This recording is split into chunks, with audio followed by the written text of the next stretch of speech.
The first mechanical job most of us did on a bicycle is fixing a flat tire. Although many mountain bikers use Tubeless, as do I, let's use my road bike to show those who struggle how it is done. I use my rear wheel since this is the one which gets the most views, and we start with putting our bike upside down.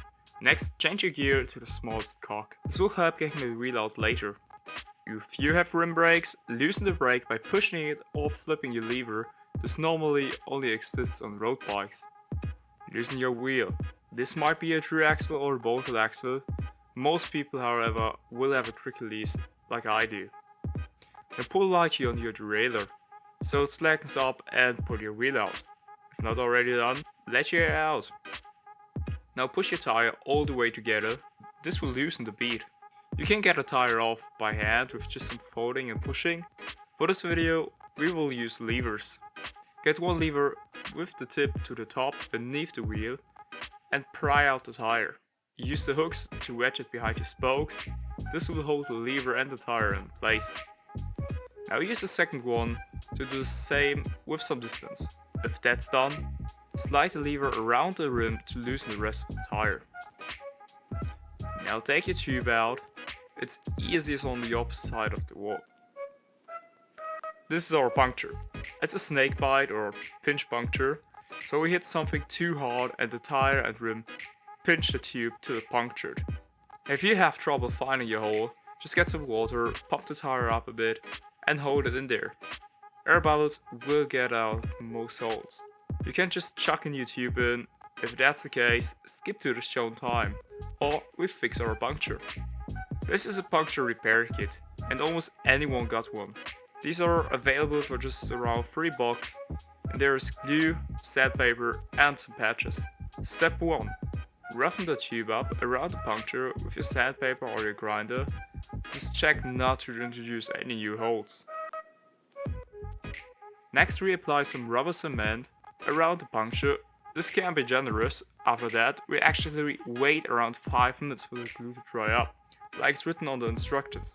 Many people just press 5 minutes on. That's not how it's supposed to be done. In the meantime, we could use our delivered patches, but I'll show you a hack how to get those for almost free. Use an old inner tube and simply cut it to size. You will almost never run out, and these are as good as the original cheap patches. Stick them on your puncture and press them on. Be sure that the hole is covered with the patch and some material around it. If you want to be double sure that it holds up, press it on with some weights and wait a couple of minutes. After dried up, pump your tire up so it has some structure. This will help with the reinstallation and prevent pinch punctures.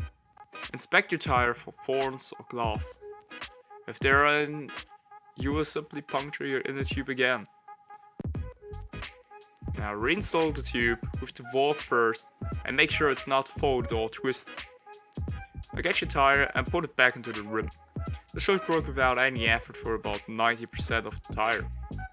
You can gorilla grab the remaining 10 or use your tire levers.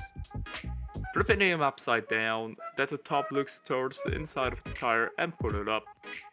Two are beneficial. After that's done, simply pump your tire up to your preferred pressure, reinstall your wheel, be careful not to over tighten the quick release lever, use moderate force, and fine tune it with the counter nut on the other side. Don't forget to secure your brake pads, close your vent and put the cap on. The wheel should hold itself up and you can carry on riding. Thanks for watching, subscribing, and until next time, happy riding!